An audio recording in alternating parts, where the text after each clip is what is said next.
नमस्कार, good morning सबैलाई स्वागत गर्न चाहन्छु मेरो युट्युब च्यानलमा जहाँ तपाईँले भिन्न भिन्न प्रकारको फुलहरूबारे आवश्यक जानकारीहरू पाउनु भइरहेको छ भने आज म रजत ढुकुटी फेरि हजुरहरूलाई मेरो युट्युब च्यानलमा सुस्वागत गर्न चाहन्छु। र तपाईँलाई थाहा भएकै कुरो हो, गत केही दिनदेखि म अलिकति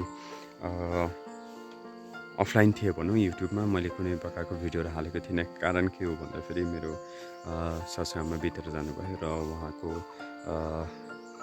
कर्मको निम्ति म त्यतैतिर व्यस्त थिएँ र आज भने सम्पूर्ण कामहरू सकेपछि आज फेरि पूर्ण काममा आएको छु र तपाईँको सामु एउटा छोटो भिडियो लिएर आएको छु। सायद यो धेरैको लागि जानकारीमूलक नभए पनि एउटा म फर्केको छु भनेर सूचना दिनको लागि नि रहेको छ।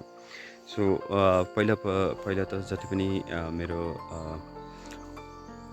शुभचिन्तकहरू हुनुहुन्थ्यो, उहाँहरूले आएर मलाई भेट्नुभयो, तल आएर उहाँको कर्ममा आउनुभयो। त्यसको लागि धेरै धेरै धन्यवाद चाहन्छु। म आभारी छु मेरो स्कुलको, जसले मलाई यतिका दिनसम्म पनि मलाई साथ दिनुभयो र स्कुल मात्र नभएर सम्पूर्ण शुभचिन्तक मेरा कस्टमरहरू जति पनि छ उहाँहरूलाई पनि म एकदमै आभार व्यक्त गर्न चाहन्छु कि उहाँहरूले मेरो कन्डिसनलाई बुझेर यतिका दिनसम्म मलाई पर्खेर बस्नुभएको छ।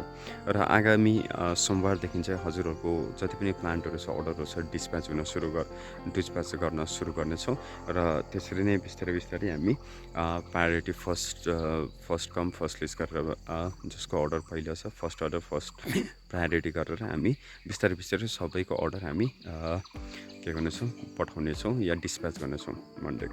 ओके, सो आज भने धेरै जानकारीमूलक नभए पनि तपाईँलाई यही मेरो यो तपाईँले देख्नु भइरहेको छ डल्ले खोर्सानीको फिल्ड, डल्ले खोर्सानीको देखाइरहेको छु है। सो यहाँ यो मेरो डल्ले खोर्सानी रहेको छ। यसो यो तपाईँले डल्ले खोर्सानी देख्नु भइरहेको छ। यो पालिको प्लान्टेसन रहेको छ, एकदमै राम्रो भएर आइरहेको छ। सबै नै ठिकै भइरहेको छ। अस्ति असिनाले अलिक चुटे हो, त्यहाँ पनि असिनाले चुटेर पनि अब यहाँनिर अटोमेटिकली नम्बर अफ ब्रान्चेस बढेको तपाईँले देख्नु भइरहेको छ। आफै यिनीहरू डिभिजन भएर जाँदैछ। सो यो जानकारीलाई अघि बढाउँदै म भिडियोलाई अघि बढाउँदै यहाँ तपाईँलाई देख्न चाहन्छु मेरो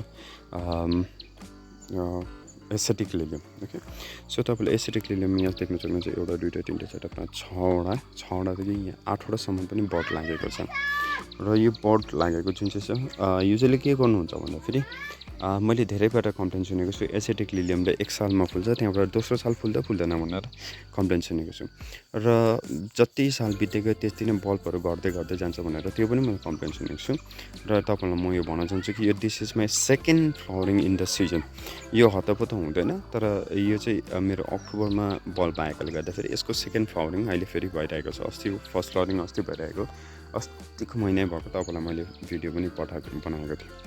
र यो के हुन्छ भन्दाखेरि यसको बडहरू तपाईँले देख्नु भइरहेको छ है, यहाँ बड देख्नु भइरहेको छ। जब यतिको सिचुएसनमा बड आउँछ हेर्नुहोस् है, 1 2 3 4 5 6 7 8वटा बड छ होइन। जब कि यो फर्स्ट 3 बड चाहिँ यतिको सिचुएसन हुन्छ नफक्रिने है, यसलाई के गर्नुपर्छ भन्दाखेरि तपाईँले काटिहाल्नुपर्छ। अब यो काट्यो भने चाहिँ के हुन्छ भन्दाखेरि जुन चाहिँ यसको एनर्जी छ नि, त्यो एनर्जीले गर्दाखेरि यो बड फक्रिनुमा हेल्प गरिहाल्छ। यो बड फक्रिहाल्छ, पानीमा मात्रै राखेपछि यो कोपिला फक्रेर फुल बनिहाल्छ। तर यसलाई तपाईँले छोडिदिनु भने चाहिँ त्यो बल्बमा रहेको स्टोर भएको एनर्जी जति चाहिँ सबै फुलमा जान्छ र त्यो बल्ब बढ्नै सक्दैन। र सबभन्दा मेन कुरो के हो भन्दाखेरि जस्तो यो यतिको स्टेजमा आउँछ त्यस्तै तपाईँले फेदमा काटिदिइहाल्नुपर्छ। र फेद काट्यो भने चाहिँ तपाईँको के हुन्छ, बल्ब बसेर जान्छ र पछिको लागि नेक्स्ट टाइमको लागि मजाले एनर्जी स्टोर भएर त्यसको बल्बको साइज बढेर जान्छ। र त्यो भएको थियो ओरेन्ज, अनि यहाँनिर मेरो छ येल्लो। सो येल्लोले पनि बड दिन थालिसकेको छ, देख्न सक्नुहुन्छ। अस्ति असिनाले अलिकति बिगाऱ्यो है, मैले अस्ति नै भने नम्बर अफ बर्ड्स यहाँ देख्न सक्नुहुन्छ। 1 2 3 4 5 6 7 8वटासम्म नम्बर अफ बड लागेको छ। एकदमै राम्रो भएको छ। यहाँनिर फुलिरहेको छ मेरो ओरेन्जले है। यिनीहरू चाहिँ मैले कट फ्लावरको लागि चलाइनँ किनभने अलिकति ड्यामेज भइहाल्यो। अनि नेक्स्ट मन्डे चाहिँ सायद यो कट फ्लावरहरू सबै कट फ्लावरको लागि जानेछ। र यसरी तपाईँले केयर गर्न सक्नुहुन्छ। लिलियमलाई चाहिँ यसरी फक्रिरहनु चाहिँ नदिनुहोस्। सबै फक्रिरहनु दियो भने चाहिँ बल्बको साइज घटेर जान्छ।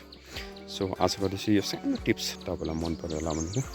र छोटो नर्सरीको टुर गरौँ, त्यहाँबाट आजको first video after a gap त्यसलाई म यही अन्त गर्न चाहन्छु।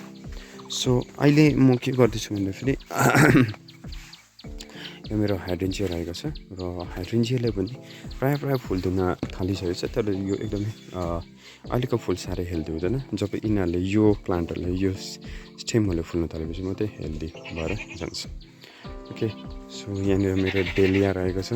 डेलिया अलिअलि भाँचेको छ, अब यसलाई रिपोर्टिङ गर्नुपर्ने छ। अनि यो त भइहाल्यो तपाईँको मदर प्लान्ट अफ डेलियास। ठिक छ, सालको लागि अब यो सालको लागि मैले डेलियाको कटिङ अस्ति नै स्टप गरिदिइसकेको छु। र मेरो यहाँनिर रहेको छ जिरेनियम्स, नयाँ भेराइटीहरू पनि एकदमै मजाले सरिसकेको छ। एक दुईवटामा लस्ट भयो। मेरो ह्यानेनोभिस भाँच्यो, ग्यालेक्सी बाँच्न सकेन। अनि ग्यालेक्सीको साथसाथमा उयो पनि बाँच्न सकेन, हाम्रो ग्यालेक्सीको साथसाथमा पोलिनिस पनि बाँच्न सकेन। नेक्स्ट इयर होइन, अलिक दिनमा फेरि मगाउने छु ग्यालेक्सी र पोलिनिस। ओके, सो यो भयो मेरो जिरेनियम्स होइन। क्यालेन्चोको मदर प्लान्ट एकदमै राम्रो भएर आउँदैछ। यसलाई 1 महिना बादमा कटिङ गर्नुपर्ने छ। यो मेरो एकेमिस, यो पनि चाँडै सोमबारको दिन उयो जाँदैछु। सोमबारको दिन नै उता मिरिक जानेछ। ओके, सो यो ह्यानेनोभिस भयो। अनि यहाँनिर तपाईँले देख्न सक्नुहुन्छ यहाँ गदवरीको कटिङ।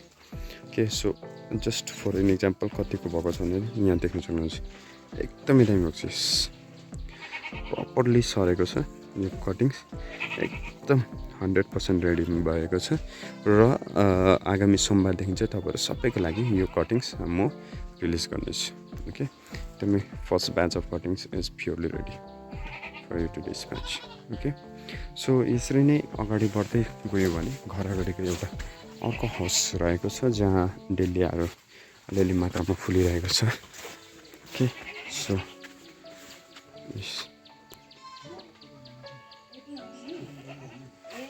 भयो डेलियास रहेको छ।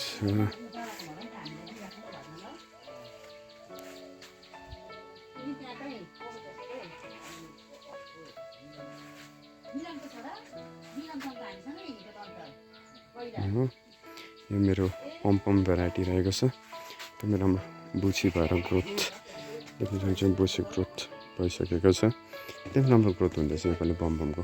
ओके, सो होपफुली राम्रो रिजल्ट पाउन सक्छु होइन। एन्ड अब यिनीहरूको रिपोर्टिङ सुरु गर्ने बेला भइसकेको छ। रिपोर्टिङ गर्ने बेला भइसकेको छ र रिपोर्टिङ गर्दै गएपछि यहाँ यसरी मैले योपालि चाहिँ कालो पटमा रिपोर्टिङ गर्न सुरु गरिसकेको छु। हिजो बेलुका हतार आएर 20-22वटा चाहिँ गरिरहेको छु। र यसरी फर्स्ट ब्याचको गोदावरीहरू यसरी बढिरहेको छ।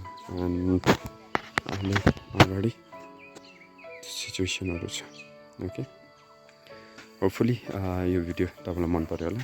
एक्चुअली नट लट अफ के भन्नु अब इन्फर्मेसन, तर पनि म रेडी भएँ अब चाहिँ फेरि दौडिनको लागि भनेर एउटा इन्फर्म गर्नको लागि हजुरहरूको सामु यो भिडियो लिएर आएको थिएँ। र एकदमै अचम्म लागेको रोज चाहिँ कुरा के हो भन्दाखेरि यहाँ तपाईँले देख्न सक्नुहुन्छ बन्च अफ रोज होइन, एकदमै दामी फुलिरहेछ। अनि अचम्म कुरा चाहिँ के भन्दाखेरि यो सबै एउटै आँखाले फुलेको, एउटा ब्रान्चले फुलेको। It's not a bouquet of roses but is from a single branch. So यति रमाइलो फुलिरहेछ। Okay, and thank you so much for joining. Hopefully you like my video. अनि यदि भिडियो मन पऱ्यो भने नयाँ जति पनि हुनुहुन्छ उहाँलाई सेयर, लाइक, कमेन्ट, सेयर अनि सब्सक्राइब गरिदिनु होला। Thank you so much.